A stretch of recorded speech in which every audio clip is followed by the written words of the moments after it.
Assalamualaikum warahmatullahi wabarakatuh. Halo anak-anakku sekalian, kelas 12 IPS. Kita berjumpa lagi dalam materi perubahan sosial untuk pertemuan yang kedua.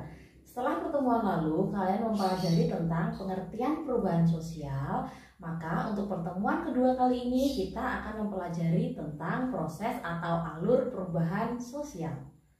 Nah, baik anak-anak, tujuan pembelajaran setelah kalian melihat tayangan video ini, Ibu harap kalian semua dapat menjelaskan alur perubahan sosial di masyarakat secara gamblang, begitu ya. Nah, untuk materi kali ini, proses perubahan sosial, nanti ada dua kata kunci yang perlu kalian pahami. Yang pertama adalah penemuan dan yang kedua adalah penyebaran. Nah, untuk penemuan sendiri, kita terbagi menjadi 3 bagian. Yang pertama invensi, yang kedua adalah inovasi, dan yang ketiga adalah discovery. Nah, sekarang kita akan melihat apa perbedaan dari 3 jenis penemuan di masyarakat tersebut. Yang pertama, invensi. Apa itu invensi? Invensi itu adalah penemuan yang benar-benar baru. Jadi, ide yang dituangkan oleh seseorang itu benar-benar baru, kemudian disampaikan dan bisa dipatenkan. Nah, contohnya apa invensi itu? Contohnya adalah yang pertama mesin uap. Oleh siapa penemunya mesin uap? Mesin uap itu ditemukan oleh James Watt. Kemudian yang kedua, siapa penemu lampu? Lampu itu ditemukan oleh Thomas Alva Edison. Dan kemudian contoh lain dari invensi, siapa yang menemukan telepon? Telepon ditemukan oleh Alexander Graham Bell. Nah, berikut adalah contoh-contoh dari invensi. Kemudian yang kedua, inovasi. Apa itu inovasi? Inovasi itu suatu hal yang baru yang bertujuan untuk memecahkan masalah tertentu. Contohnya, masalah sampah yang semakin menggunung, semakin menggurita, pada akhirnya menyebabkan pemanasan global, menyebabkan bencana banjir. Nah, muncullah inovasi-inovasi di masyarakat. Seperti di sekolah kita, SMA Negeri Geringsing, seperti kita ketahui bersama, sekolah berbasis adiwiyata. Jadi di sini kita menemukan adanya inovasi pengelolaan sampah. Kalian lihat ya alat penggiling sampah itu. Nah, itu termasuk jenis inovasi yang bertujuan untuk menguraikan sampah. Kemudian, sampah itu didaur ulang sehingga sampah bisa dimanfaatkan, sehingga sampah kemudian tidak menjadi masalah untuk masyarakat. Itu adalah inovasi. Kata kunci inovasi adalah untuk memecahkan suatu masalah. Kemudian yang ketiga, kita ada yang namanya discovery. Nah, discovery itu apa? Discovery itu adalah penemuan yang sudah ada, tapi dikembangkan terus-menerus. Nah, contohnya seperti apa? Contohnya adalah transformasi alat komunikasi di masyarakat. Dulu sekali komunikasi masyarakat itu menggunakan kentongan. Kemudian setelah itu menggunakan kaleng susu satu dengan kaleng susu lainnya agar bisa saling berkomunikasi yang disambungkan dengan benang. Nah, kemudian setelah itu komunikasi menggunakan apa? Surat. Tapi kok sampainya lama ya kalau surat ya? Mungkin 5 hari baru sampai, kemudian menunggu balasannya padahal dibutuhkan segera.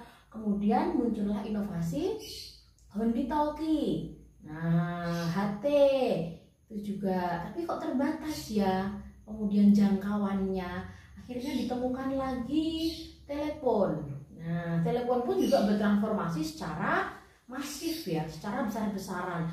Dari telepon umum yang bayarnya pakai koin 100, 500 itu. Nah, kemudian setelah itu ada telepon genggam.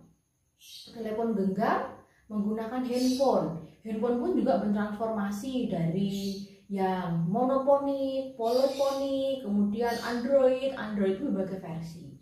Nah, untuk alat komunikasi yang sekarang lebih cepat lagi menggunakan apa? Bisa menggunakan media-media sosial seperti WhatsApp, Twitter. Nah, bisa pula menggunakan Facebook, email, dan sebagainya. Itu adalah contoh dari discovery. Nah, sudah diketahui bersama ya, untuk kata kunci pertama dari proses perubahan sosial adalah penemuan. Sekarang kita beranjak pada kata kunci yang kedua dalam proses perubahan sosial. Apa itu? Yaitu penyebaran atau difusi. Jadi setelah ide, kemudian alat, kemudian benda itu ditemukan, pada akhirnya kan harus disebarkan ke masyarakat. Itu namanya proses difusi. Proses difusi itu adalah penyebaran unsur-unsur kebudayaan dari individu satu ke individu lain, dari masyarakat satu ke masyarakat lainnya. Nah, tujuannya ya untuk menyebarkan tadi. Itu namanya difusi. Difusi sendiri terbagi menjadi dua proses. Yang pertama adalah melalui perdamaian. Jadi difusi yang pertama itu adalah penyebaran melalui perdamaian. Contohnya adalah masuknya agama di Indonesia secara damai. Nah, dari Cina masuknya agama Buddha, dari India masuknya agama Hindu juga dengan damai tanpa adanya paksaan. Yang kedua adalah proses difusi dengan paksaan. Contohnya proses tanam paksa yang di dunia yang ratusan tahun itu ya, tanam paksa yang dilakukan oleh Portugis, yang dilakukan oleh Belanda, itu sangat-sangat memaksa masyarakat Indonesia, tapi kebudayaannya juga masuk ke Indonesia. Nah, setelah ini kita bahas mengenai akulturasi dan asimilasi. Akulturasi apa? Akulturasi itu adalah masuknya budaya luar ke dalam suatu kelompok tanpa menghilangkan budaya asli dari kelompok tersebut. Contoh realnya, kalian pernah ke Kudus. Nah, kalian akan menjumpai yang namanya Masjid Al-Aqsa. Jadi Masjid di Kudus itu adalah akulturasi atau campuran dari budaya Hindu, yaitu candi-candi itu, dan juga budaya dari Islam, yaitu masjidnya. Itu adalah contoh dari akulturasi. Contoh lainnya, rebana.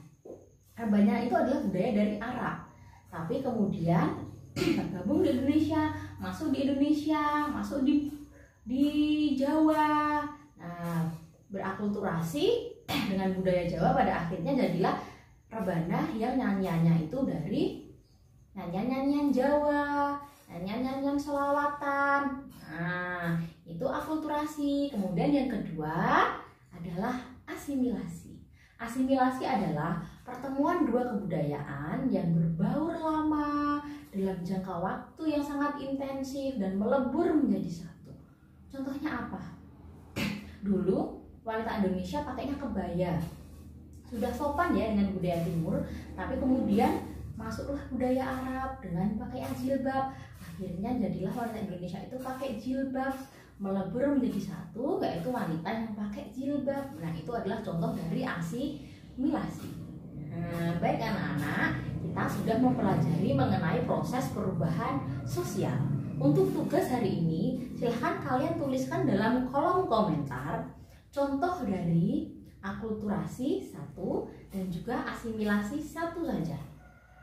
Nah, begitu ya anak-anak untuk pembelajaran sosiologi di hari ini. Kita berjumpa lagi dalam materi selanjutnya dalam perubahan sosial untuk kelas 12 IPS. Terima kasih. Wassalamualaikum warahmatullahi wabarakatuh.